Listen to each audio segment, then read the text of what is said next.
Remontons en 2009, année où le monde a connu une de ses plus grandes crises, causée en partie par les sociétés financières et entraînant une perte de confiance envers les banques. Certaines personnes ont alors voulu mettre en place un nouveau système, totalement indépendant des banques et des États. C'est comme ça que sont apparus les cryptoactifs de première génération, comme le Bitcoin ou l'Ether. Des cryptos quoi?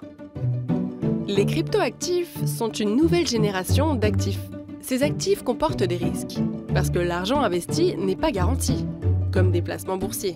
Les cryptoactifs sont créés à partir de rien et gérés par une communauté d'utilisateurs et d'utilisatrices reliés par un réseau décentralisé d'ordinateurs, utilisant la technologie de la blockchain.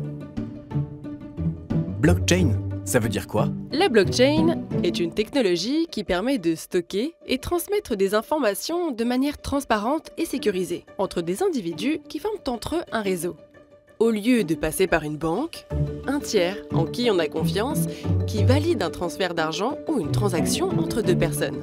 C'est la confiance dans la communauté des individus et dans le procédé de cryptographie qui compte. Et cryptographie? Ces actifs sont créés informatiquement. Leur intégrité est assurée par des processus cryptés.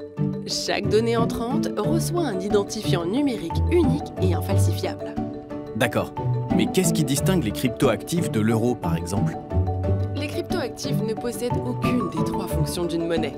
D'abord, la valeur des cryptoactifs peut fluctuer très vite et de façon très importante.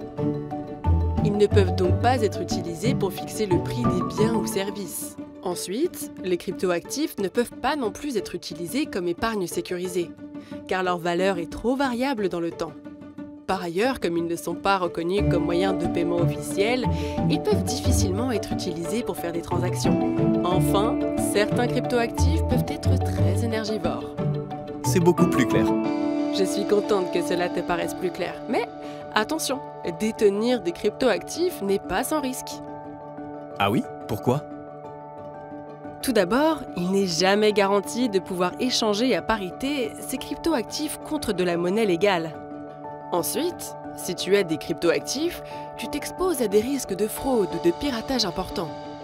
Plusieurs cas de vol ou de faillite de plateformes d'échange de cryptoactifs ont été déplorés. Or, les détenteurs de cryptoactifs ne bénéficient d'aucune protection pour être indemnisés à hauteur du préjudice. Comme les cryptoactifs sont créés à partir de rien, c'est aussi uniquement la demande qui déterminera leur cours, donc leur valeur. Or, rien ne permet d'affirmer qu'il y aura toujours une demande suffisante pour maintenir leur valeur. Enfin, comme les réseaux distribuant les cryptoactifs sont pseudonymes, ils peuvent être utilisés à des fins de blanchiment ou d'évasion fiscale. Est-ce qu'il existe un cryptoactif moins risqué que les autres? Les stablecoins peuvent être vus comme une nouvelle génération de cryptoactifs. Ils ne sont pas créés à partir de rien, contrairement aux cryptoactifs de première génération, mais sont adossés à un ou plusieurs actifs libellés en devises. Ils affichent l'ambition d'avoir une valeur moins fluctuante en se référant à une monnaie légale, comme le dollar. Dans le cas de Tether et USD Coin, le détenteur a en face de chaque unité, ou token, une estimation en dollars, selon une parité garantie annoncée, une unité pour $1. De tels mécanismes peuvent être une source d'instabilité financière si des détenteurs se mettent à vendre massivement leurs stablecoins. Pour garantir la parité, les gestionnaires devraient alors vendre des quantités importantes d'actifs financiers en dollars. Cela déclencherait une réaction en cascade sur les marchés, car ces mêmes actifs servent au financement des grandes entreprises. Et les banques qui en détiennent pourraient subir des pertes importantes. Les actifs qui sont vendus sont ceux qui servent à garantir la stabilité du cours.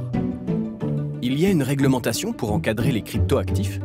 Oui, au niveau international, un cadre réglementaire harmonisé a été acté en 2020, par souci d'équilibre envers les autres acteurs financiers.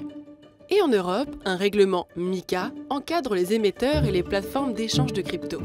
Donc, si je résume bien, les cryptoactifs ne sont pas de la monnaie, mais un actif numérique géré par les utilisateurs et utilisatrices au sein d'un réseau informatique utilisant la technologie de la blockchain. Du coup, on leur a créé un cadre légal. Et si je devais investir dans un cryptoactif, j'y réfléchirais à 2 fois, même pour les stablecoins, car ces actifs comportent des risques. Oui, voilà, c'est un bon résumé.